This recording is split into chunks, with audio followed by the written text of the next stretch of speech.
Okay. Okay, so let's look at this question. Rhythmic stretching of the arteries caused by heart contraction is called.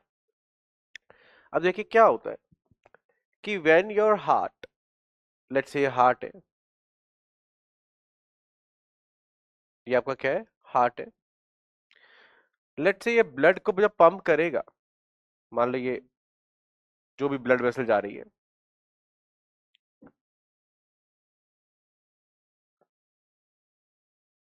Blood artery बोल देते हैं, artery बोल देते हैं, ठीक है ना, इसमें से ब्लड पंप किया। अब जब ब्लड झटके से पंप होगा, झटके से क्या होगा, पंप होगा, तो प्रेशर से जब ब्लड जाएगा तो एक प्रेशर लगाएगा वॉल्स के ऊपर, वॉल्स खींचेंगी, ब्लड मूव ऐसे करेगा, तो इस तरीके से, लाइक सी, ये खींची खींची खींची खींची खींची खींची, तो एक ना वेव जनरेट होती है। क्या जनरेट होती है? एक वेव से जनरेट होती है,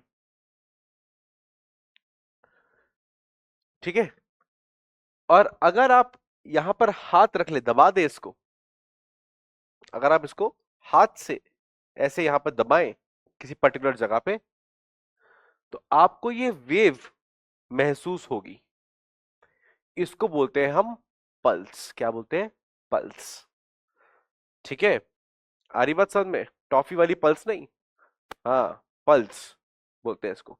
जैसे आपका ये जो है हाथ है, जहां ये अंगूठा है वहां आपकी ये हड्डी है, हड्डी को बोलते हैं रेडियस, हड्डी को बोलते हैं रेडियस, अंगूठे वाली हड्डी को, उसके साथ वाली को अल्ना। अंगूठे वाली जो रेडियस है वहां पर एक आर्टरी आती है और उसके नाम पे हम उसको रेडियल आर्टरी बुलाते हैं। तो रेडियस बोन है, आर्टरी का नाम क्या है? रेडियस। अब इस रेडियस वाली जो आपकी बोन है, वहां पर अगर आप थोड़ा सा, जहां पे ये हाथ एंड हो रहा है, यहां पे अगर आप उंगली ऐसे लगाएं ध्यान से, ठीक है, तो आपको बड़ी ही हल्की सी एक पल्स, एक ऐसे ऐसे इस तरीके से एक रिदमिक सा फील होगा कि कॉन्ट्रैक्ट हुई, रिलैक्स हुई, कॉन्ट्रैक्ट हुई, रिलैक्स हुई, कॉन्ट्रैक्ट हुई, रिलैक्स हुई। आ रही बात समझ में? ये क्या है? वेव्स है जो आपके ब्लड फ्लो में की वजह से जनरेट हो रही हैं। इनको बोलते हैं पल्स। और किसी भी चीज का जो फॉर्मेशन है उसके आगे हम IUL लगा देते हैं, प्रोसेस को कंटिन्यूस बनाने के लिए, कि पल्स कंटिन्यूस बन रही है तो पल्सेशन हो रहा है, ठीक है ना। फ्रैगमेंट कंटिन्यूसली कट रही है, फ्रैगमेंटेशन हो रहा है, ठीक है ना। डिफॉरेस्ट किया जा रहा है, फॉरेस्ट को हटाया जा रहा है, तो डिफॉरेस्टेशन हो रहा है, ठीक है ना। क्लियर है पॉइंट?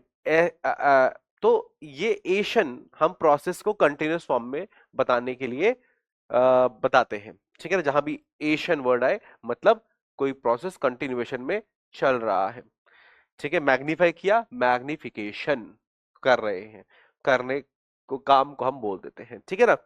तो पल्स हो गया एक तरीके से नाउन, और पल्सेशन हो गया उसका वर्ब, ठीक है। तो that is the answer, pulsation. तो ये जो रिदमिक स्ट्रेचिंग ऑफ आर्टरी है इसे बोलते हैं पल्स, और पल्स का बनना इज पल्सेशन। तो आंसर क्या आ गया? पल्सेशन, ठीक है ना। अच्छा, बाकी टर्म पे भी देख लेते हैं।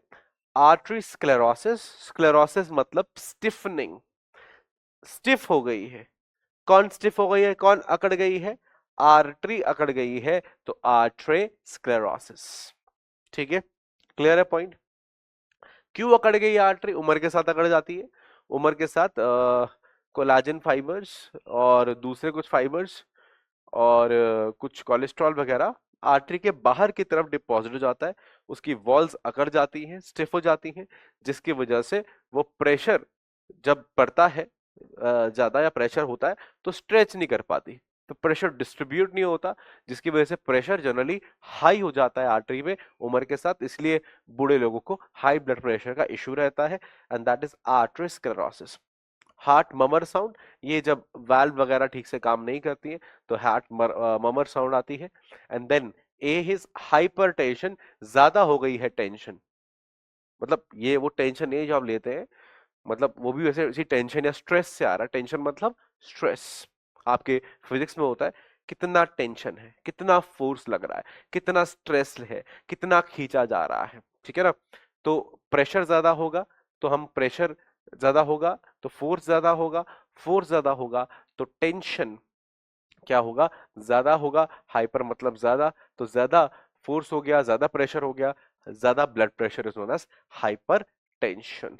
तो यहाँ पे ये भी आंसर नहीं होगा, ये भी नहीं होगा, ये भी नहीं होगा। Answer is D, pulsation. Concept क्या यूज किया हमने, बेसिक, बेसिक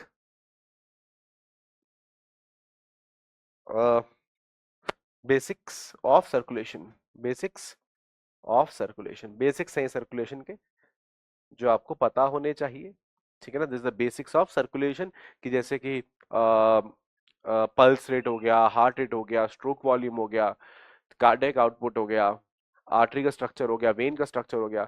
तो ये बेसिक्स है किसके, सर्कुलेटरी सिस्टम के। तो आपको वो अगर आइडिया है तो आप ये कॉन्सेप्ट कर लोगे, ठीक है। तो pulsation is the answer, that is D concept use the basics of the circulatory system, या बेसिक्स ऑफ सर्कुलेशन या सर्कुलेटरी सिस्टम।